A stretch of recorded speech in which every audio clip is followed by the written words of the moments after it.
Tuwa sa electric fan.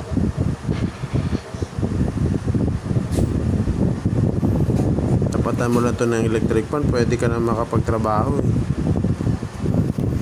Tapatan mo siya ng electric fan, iwanan mo sa bahay, tapatan mo ng 3 electric fan, tapos pumasok ka ng opisina.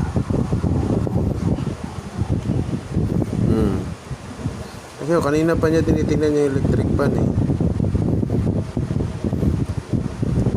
Kita niya ako.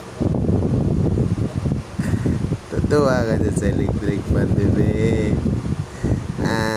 Bakit? Bakit? Buti pa electric fan pa ba eh. Tinitingnan ako eh. Nakausap ako ba? Kaya busy kayo eh. Busy kayo lagi. Ala, sipa.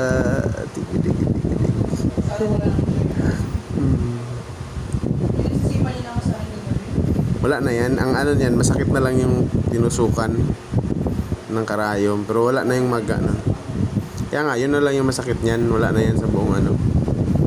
Na-absorb na yun ng muscle. Ay, yung sakit na buong katawan niya dahil sa plastic. Yung wala na.